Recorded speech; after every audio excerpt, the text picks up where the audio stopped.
As golf is a gentleman's sport, the game is performed in a gentlemanly manner. However, what happens when the urge to succeed exceeds the capacity to manage emotions or behavior?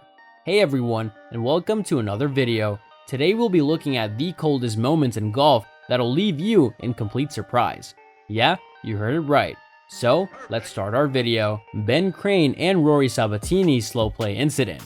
Rory Sabatini, known as one of the fastest golfers, was teamed alongside Ben Crane at the 2005 Booz Allen Classic. This proved to be an explosive mixture. Sabatini, the 2003 champion, displayed his discontent with Crane's pace of play by playing ahead on the 17th hole and walking towards the 18th tee while abandoning his playing companion on the fairway. It turned out that the couple had been cautioned about their lethargic play on earlier holes. Rory was irritated because we were on the clock, and I can appreciate that, said Crane following his final 4 under 67.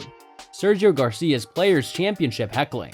Sergio divides the opinions of golf fans and is no stranger to controversy. At the 2015 Players' Championship, Garcia was jeered brutally at TPC Sawgrass from the beginning of his first round.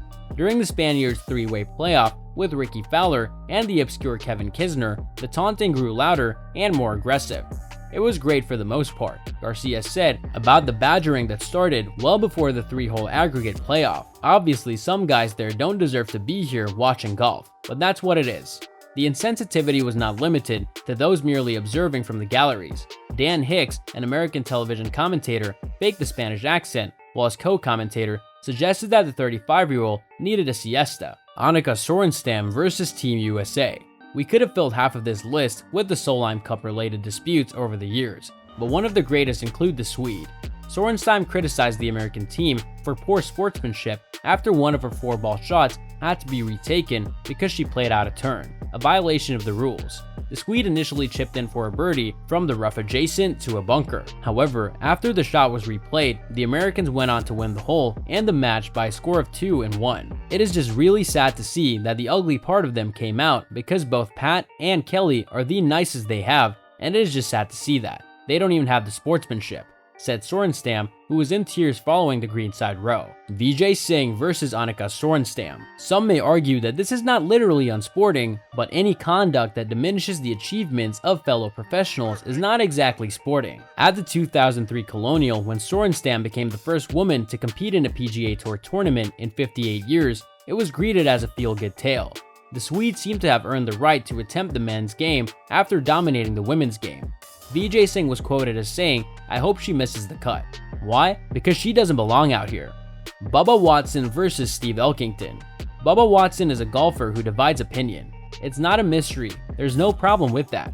The 2-time Masters champion arguments with 2008 Zurich Classic playing partner Steve Elkington were captured on tape, revealing his fury. Television microphones picked up Watson saying, "Steve can kiss my ass," with the last word being bleeped out. Tension increased when Watson refused to shake hands with his playing companion, despite shaking hands with Shigeki Maruyama and his caddy. "I made a bad decision, and I want to apologize to everybody in the tournament, whoever heard it," Watson said later. "You know, I don't drink or smoke, but once in a while I get a little angry and I say some stuff I probably shouldn't have said."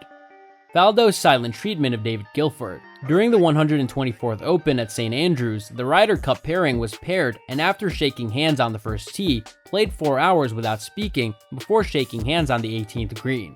When you consider that the then defending Open champion was paired with Guilford at the disastrous 1990 Ryder Cup at Kiowa Island, this scenario gains more significance. Guilford and Faldo were decimated, with Faldo receiving widespread criticism for abandoning the rookie Guilford to his own demons. Sergio spits into the cup. El Nino was penalized for spitting into the hole on the 13th hole of the 2007 California Amateur Championship. In contrast to Tiger Woods, who's in our top 3, he spat immediately into the cup. Garcia missed his par putt and in an interview with NBC after his round admitted his mistake, stating, "I missed the putt and I wasn't too happy. I didn't spit, I just let it go down." Tiger Woods caught spitting on green. The 14-time major champion and idol to many golf fans of a particular generation was captured on tape spitting on a green at the 2011 Dubai Desert Classic. After missing a par putt on the 12th hole, Woods spit on the green in violation of course rules. Sky Sports commentator Ewan Murray stated, "Somebody now has to come behind him and maybe putt over his spit. It does not get much lower than that." During his last round at the Emirates Golf Club in Dubai, Woods was deemed to have violated the rules and was penalized for his antics. Suzanne Peterson versus Allison Lee. The icy chill widespread criticism has been leveled against the Norwegian for her actions at the 2015 Solheim Cup, playing in the 4 balls with partner Charlie Hull against American combo Allison Lee and Brittany Lincecum. The Americans believe Hull had conceded the putt on the 17th hole when she stepped away after Lee's previous attempt came up short. The novice Lee picked up her ball as both European players walked off the green, despite neither European player indicating that the hole had been conceded. Consequently, the Americans lost the hole. I've never felt more gutted and truly sad about what went down Sunday on the 17th at the Solheim Cup, Peterson posted on Instagram. I'm so sorry for not thinking about the bigger picture in the heat of the battle and competition. I was trying my hardest for the team and put the single match and the points that could be earned ahead of sportsmanship and the game of golf itself. I feel like I let my team down, and I am sorry. 1999 Ryder Cup team celebrations. With Justin Leonard's long, winding putt to clinch the Ryder Cup for the United States team, the players' families stormed the green to celebrate one of the greatest comebacks in Ryder Cup history. The supporters had no regard for Leonard's opponent, Jose Maria Olazabal of Spain, who was forced to wait for the celebrations to subside before attempting a 25-foot putt to keep Europe's hopes alive. He missed. Olazabal described the celebrations as a very ugly picture to see. Europe's 1999 vice-captain, Sam Torrance, called it the most disgusting thing I've ever seen, and went further by accusing American player Tom Lehman in particular of improper behavior. Ben Crenshaw, captain of the US team, was forced to apologize on behalf of the entire team. It really was not something that we need to be proud of, he said. For that, we're truly sorry. And that's all for today's video. What are your thoughts on this? Let me know in the comments section below. I hope that you found this video interesting, and if you want to see more videos like this, please consider subscribing to my channel. See you in the following video with some more of the latest updates, and until then, stay tuned.